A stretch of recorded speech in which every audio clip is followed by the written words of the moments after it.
Assalamualaikum warahmatullahi wabarakatuh.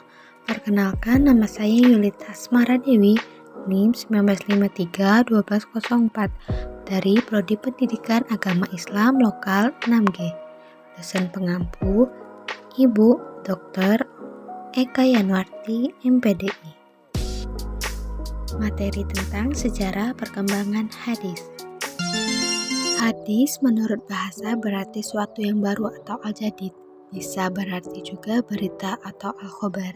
Sedangkan menurut pengertian yang luas para mudatsin, hadis adalah suatu yang disandarkan kepada Nabi Muhammad SAW, baik itu perbuatan, perkataan, ketetapan atau sifatnya.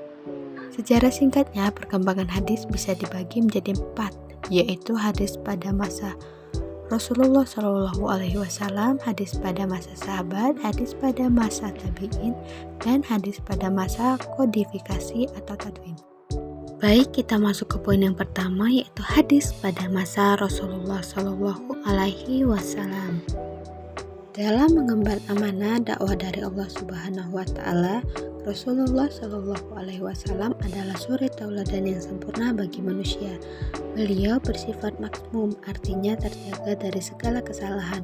Karena hal itu, segala hal ihwal, baik itu perbuatan, perkataan, ketetapan beliau adalah yang patut dicontoh untuk keselamatan hidup di dunia dan kebahagiaan hidup di akhirat.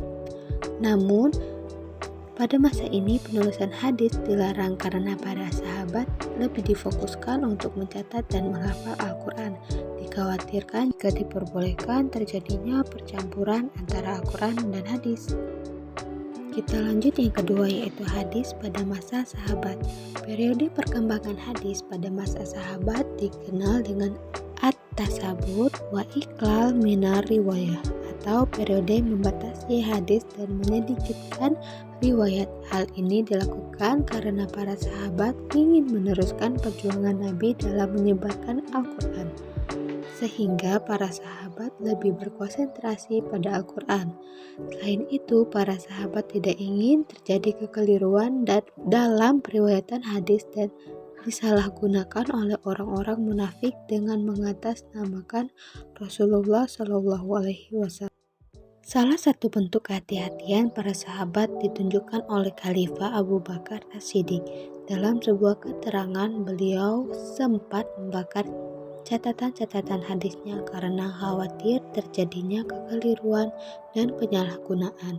Khalifah Umar bin Khattab juga membatasi periwayatan hadis dengan persyaratan dalam hadis tersebut ada saksinya.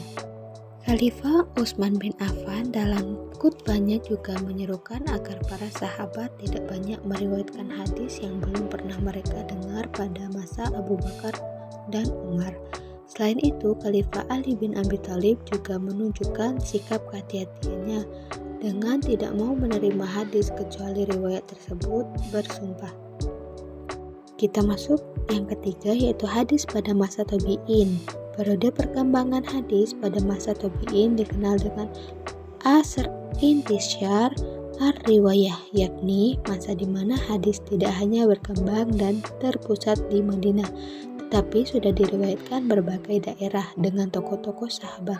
Hal ini disebabkan pada masa tabi'in kekuasaan Islam sudah sangat luas, sehingga banyak sahabat yang berpindah dengan membawa pengetahuan dan hafalan hadisnya. Menurut Muhammad Abu Zahwi menyebutkan beberapa pusat hadis yang berkembang pada masa ini dengan tokoh-tokohnya, yakni yang pertama di Madinah dengan tokoh sahabat Aisyah, Abu Hurairah, Abu Umar, Abu Sa'id Al-Khudri, dan yang lain-lain. Tokoh dari kalangan tabi'in Sa'id bin Musayyab, Urwah bin Zubair, Nafi, dan yang lain-lain. Yang kedua yaitu di Mekah dengan tokoh sahabat Ibnu Abbas, Abdullah bin Sa'id, dan yang lain-lain. Tokoh tabi'in yaitu Mujahid bin Jabir, Ikrimah, Atta bin Abi Rabah. Yang ketiga di Kufah dengan tokoh sahabat Abdullah bin Mas'ud, Sa'ad bin Abi Wa'as, dan Salman Al-Farisi. Tokoh tabi'in Masruq bin Al-Ajda, Syuraik bin Harits. terdapat di Basrah dengan tokoh sahabat Utbah bin Ghazan, Imran bin Husain, tokoh tabi'in Hasan al-Basri, Abu al-Aliyah. 5 di Syam dengan tokoh sahabat Mu'az bin Jabal, Abu Darda, Abu Dah bin Samir. Kalangan tabi'in Abu Idris, Qobisah bin Zoib, dan Makul bin Abi Muslim. 6 yaitu di Mesir dengan tokoh sahabat Abdullah bin Amr bin As, Aqbah bin Amir. Dengan kalangan tabi'in Yazid bin Abi Hubeb, Abu Basra al-Ghafiri, dan yang lain-lain. Kita masuk ke poin yang keempat, yaitu poin yang terakhir, hadis pada masa kodifikasi atau tadwin.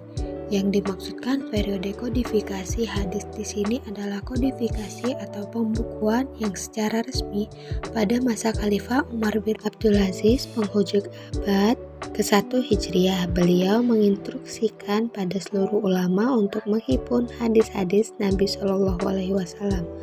Adapun faktor yang melatar belakangi kodifikasi hadis pada masa ini adalah kekhawatiran akan hilangnya hadis yang bersumber dari ulama-ulama hadis bersamaan dengan wafatnya mereka, karena khawatir generasi setelahnya tidak menaruh perhatian dalam hadis ini. Selain itu, banyak hadis-hadis palsu yang digunakan masyarakat dan disalahgunakan oleh orang-orang munafik. Itulah tadi sejarah singkat perkembangan hadis dan kodifikasinya.